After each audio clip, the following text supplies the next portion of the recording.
હવે જે કવિ આવે છે એમનો એક કાવ્ય સંગ્રહ બહાર પડ્યો છે, આ કવિતા તેમને માટે.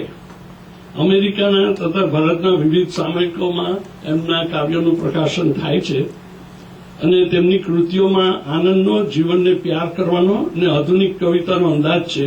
ઉદાહરણ તરીકે પિતા વિશે જે એમણે લખ્યું છે કાવ્ય, તે શ્રોતાઓએ વધાવ્યું છે ને એમની પાસે અંગ્રેજી સાહિત્યનો અભ્યાસ કરી ને એમણે પરિચય પણ મેળવ્યો છે. તો હું વિરાટ કાપડિયાને આમંત્રણ આપું છું. એક વસ્તુ લાભશંકર ઠાકરે કહ્યું કે તમારી પાસે આવો મોટો કવિને અમને ગુજરાતમાં ખબર નથી. કવિતા મોકલજો, એમાં ના કહેલો છે.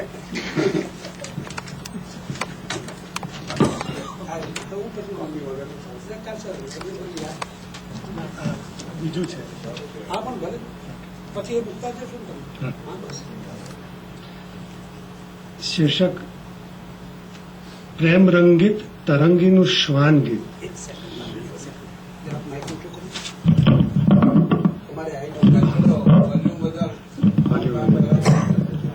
પ્રેમ રંગીત તરંગીનું શ્વાન ગીત. મારી પાસે એક શ્વાન હોત, એક શ્વાન હોત, ઉમંગના જ્વલંત કોડિયા પર ફરફરંત રમતિયાળ હેતાળ કેશાળ જ્યોત. મારી પાસે એક શ્વાન હોત, એક શ્વાન હોત, જોતો રહેત કદીક વળી નિતરતી નરી આંખથી મને, ભાવનાની ભીની ચોઈંગમ ભરી દંતાળ ગહન ગલોફામાં. હું ગીત ગાવત હસી હસી પાય ધુનન કરતે, સાંજરે ટીવી વેળા કુદત પડત સતત હુંફાળ સુના મુજ સોફામાં. હવે જિંદગાનીની સૂફિયાણી કહાણી રહી થોડી ગુજરી બાત.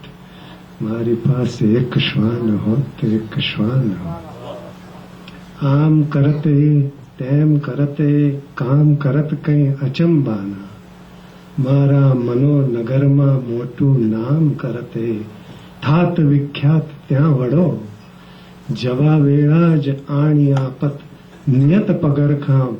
મારી બાના રમતો રમત અંતર ચોક અનંતમાં, એજ તો બેટ એજ તો દડો. બધી જુદાઈની આશનાઈની ખુદાઈની મુશ્કેલ અહીં આસાન હોત. મારી પાસે એક શ્વાન હોત, એક શ્વાન.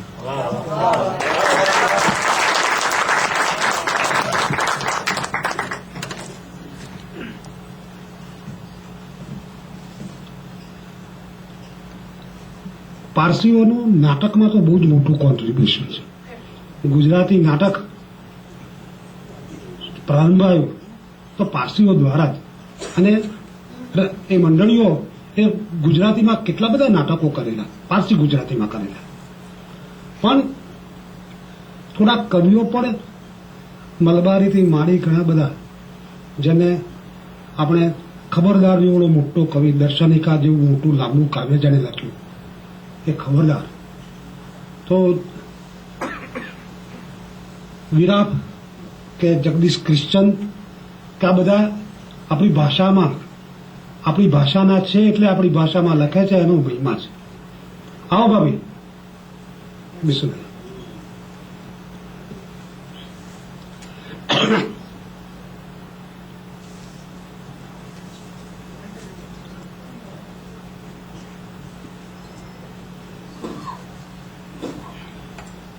કાવ્ય જે રીતે એણે વાંચ્યું વિરાપ, he has his own style. જેવો કુમાશ વાળો દેખાય છે એવો જ કુમાશ જેણે કવિતા વાંચી.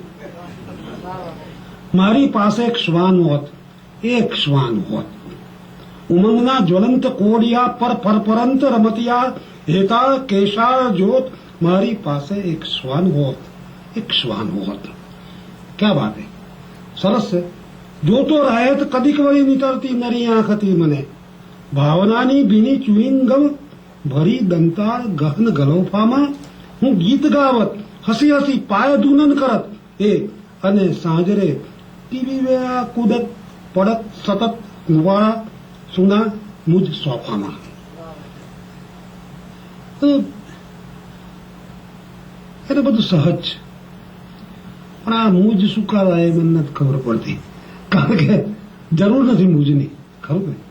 તો આમ કરતે તેમ કરતે કામ કરત કઈ અચંબાના સરસ આમ ચાલતું પદ્ય હોય, પછી આ મુજ આવે ને તો કાનને ખટકે છે. પણ હું સારું તો કહીશ જ, પણ ખરાબ તો અચૂક કહીશ.